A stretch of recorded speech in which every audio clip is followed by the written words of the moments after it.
नाज़रीन, बलोचिस्तान कायल बोर्ड रबी पुल खां थींदे सारो ढंढ में पानी पहुचण करे AFP बचाए बंद ते पाणीअ जो ज़ोर वधी रहियो आहे। माण्हू लड़पड़ाण करण ते मजबूर बणियल आहिनि। मारूअड़ा बंद मथां खुलियल आसमान हेठि हुकूमत ऐं ज़िले इंतज़ामिया ॾांहुं वाझाए रहिया आहिनि। वधीक तफ़सील ॾिसूं था AFP बचा बंद ते मौजूद SSU जे रिपोर्टर इख़लाक़ अहमद चांडियो जी हिन रिपोर्ट में।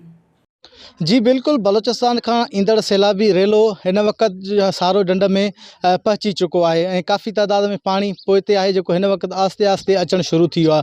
हितां जा रहवासी ॾाढी मुश्किलातुनि खे मुंहुं ॾेई रहिया आहिनि ऐं हू हिन वक़्त बंद ते जेको आहे सो हुनजो ॻोठु जॾहिं ॿुॾी आहे हू हिन वक़्त बंद ते अची पहुता आहिनि ऐं हुननि खे कहिड़ी मुश्किलात आहे। वॾी ॻाल्हि इहा आहे त हिन वक़्त ताईं हुननि खे का बि शइ कोन्हे। खुलियल आसमान हेठि मुकमल तौर ते वेठा आहिनि, जंहिंजे करे मथां मुसलसल बरसातूं हलनि पियूं।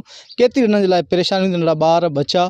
इन हवाले सां अचो त हितां जे रहवासियुनि सां ॻाल्हि ॿोल कयूं त हुननि जो इन हवाले सां छा चवणु आहे। का बि सहूलियत बरसाति थी रही आहे, का बि सहूलियत न आहे। असां बंद ते वेठा आहियूं, असां IF बंद ते वेठा आहियूं। असांजी का बि मदद कान कई आहे। न असांखे टेंट आहे, न असांखे राशन आहे, न असांखे बारिश का अॻिते पहुते करणु शहरनि ताईं छॾे दी। असांखे का बि सहूलियत कान्हे का ऐं असांजी मदद कई वञे। असांजे नवाब मुराद सरदार खान चांडिया साहिब खे अपील आहे, DCO साहिब खे अपील आहे, सैयद मुरादिर शाह खे अपील आहे त असांजी मदद कई वञे। टेंट न छा न खाधो न छा कुझु कोन्हे को। असां राशन ॾियनि ई कोन था, ॾिसूं हलिया था वञनि। असां बच्चा असांजा मींहं में भेजण था पिया, का शइ कोन्हे को असांजे बंद ते वेठा आहियूं। पुठी लश्करार बंद ते हर को ज़ीरो पेंट ते हलियो वञे, को काॾे हलियो वञे। घर ॻरी विया थिया, कोठा किरी पिया, का शइ बि न आहे। सारियूं ॿुधी वियूं। फसुल शहर में जिते का शइ ॿुधी न आहे, उहो रोड ते बि आहे, उते बि ॾह ट्रकियूं था विराइनि।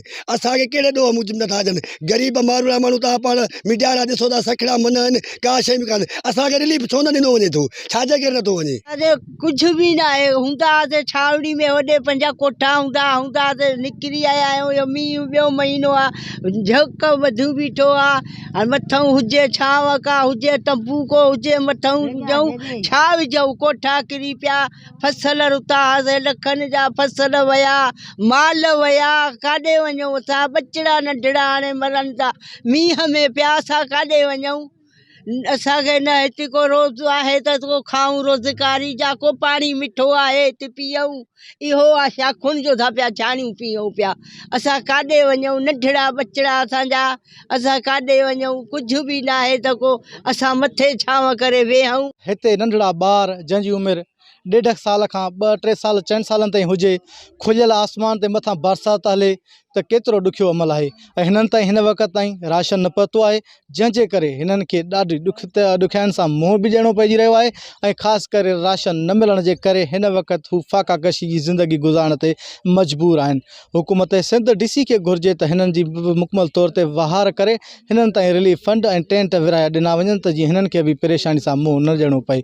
कैमरामैन मुमताज़ शाबरानी सां गॾु इख़लाक़ अहमद चांडियो, SS न्यूज़, कंबर।